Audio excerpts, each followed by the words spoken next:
మాది గుంటూరు జిల్లా చేబ్రోలు మండలం నారాకోటూరు గ్రామం అండి. నేను గత 20 సంవత్సరాల నుంచి రియల్ ఎస్టేట్ చేస్తూ ఉంటాను. నేను మా ఊళ్ళో రియల్ ఎస్టేట్ చేసేటప్పుడు మద్దాల గిరి గారి అన్నయ్య కొడుకు రవికిరణ్ గారు నాది ఇక్కడ ఒక 9 ఎకరాల 34 సెంట్లు పొలం ఉంది, అమ్ముదామని కవర్ చేశాడండి. అతని దగ్గరికి నేను వెళ్ళినప్పుడు 68 లక్షలు అయితే నేను ఫైనల్ ఇస్తాను అని చెప్పాడు. చెబితే ఆ డీల్లో గుంటూరు నల్లగర్ల ప్రసాద్ అనే అతను తీసుకున్నాడండి. ఇక్కడికి వచ్చి తీసుకున్నాక ఒక 2 రోజులు అగ్రిమెంట్ లేట్ అయితే నేను ఇతనికి ఇవ్వనండి, ఈ పొలము నేను ఎత్తేసుకుంటున్నాను, ఇంకేమైనా మంచి పార్టీ ఉంటే చూడండి అని ఈ అగ్రిమెంట్ కూడా రాశాడండి అతనికి.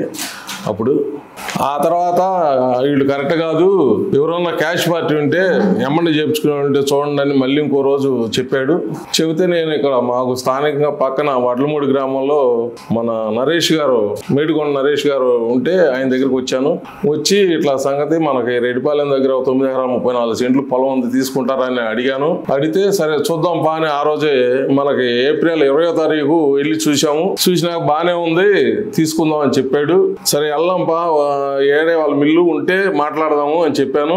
చెబితే మేము వెళ్ళిన టైంకి ఆయన ఉన్నాడు ఆ రోజు అక్కడ ఉండి, ఇదిగోండి మరి పార్టీని తీసుకొచ్చాను, మీరు మాట్లాడుకోండి, పార్టీ అయితే నెంబర్ 1 అండి, ఎక్కడ కొన్నా ఎమ్మనే, ఎక్కడ పేసీ లేకుండా ఎమ్మనే రిజిస్ట్రేషన్ చేయించుకుంటాడు ఆయన అని నేను చెప్పాను.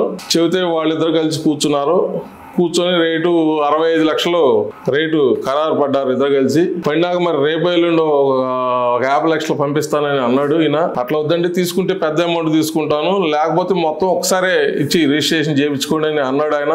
సరే 2 కోట్లు ఇస్తాను, 2-3 రోజులు తీసుకోండి అని అన్నాడు. నేను మా బాబాయ్ మద్దాల గిరి గారితో మాట్లాడి చెప్తాను అని చెప్పాడు ఆయన. సరే ఆలోచించుకొని చెప్పండి అన్నాడు. మళ్ళీ మాకు మే 1వ తారీఖు ఆ మధ్యలో కలిశాడు మద్దాల రవికిరణ్ గారు. కలిసి నరేష్ గారి దగ్గరికి వెళ్ళి వద్దాం ఒకసారి పైన అన్నాడు. అప్పుడు మాకు ఇక్కడ ఎద్దులు బండలాగుడు పందాలు జరుగుతున్నాయి. అందరం కలిసి ఇక్కడికి వచ్చినప్పుడు నరేష్ గారు ఆఫీస్కి వచ్చాము, వాళ్ళ అమ్మగారిని కూడా తీసుకొచ్చాడు. వచ్చినప్పుడు ఇట్లా మీరు ఒక పూట రండి, మా బాబాయ్ గారు ఉంటాడు, మాట్లాడుకుందాం, మనం గుంటూరు రండి, మద్దాల గిరి గారు ఇంటికి కానీ లేకపోతే బయట ఆఫీస్ కాడ కానీ మేము చెబుతాం, మీరు అందరు రాండి అని చెప్పాడు. సరే ఒక రోజు నాకు కొంచెం హెల్త్ ప్రాబ్లంగా ఉండి నేను వెళ్ళలేకపోయాను ఈ నెంబర్. ఆ రోజు మన మిత్రుడు నరేష్ గారే వెళ్ళాడు అక్కడికి. వెళ్తే మామూలుగా ఇట్లా మీరు ఎమ్మెల్యే రిజిస్ట్రేషన్ చేయించుకోండి అండి, మావాడు ఇస్తాడులే అని చెప్పి అదని ఇదనేమో ఈయనకి చెప్పాడు. ఈయన ఉండగా అక్కడి నుంచి ఈయన వచ్చేసాడు.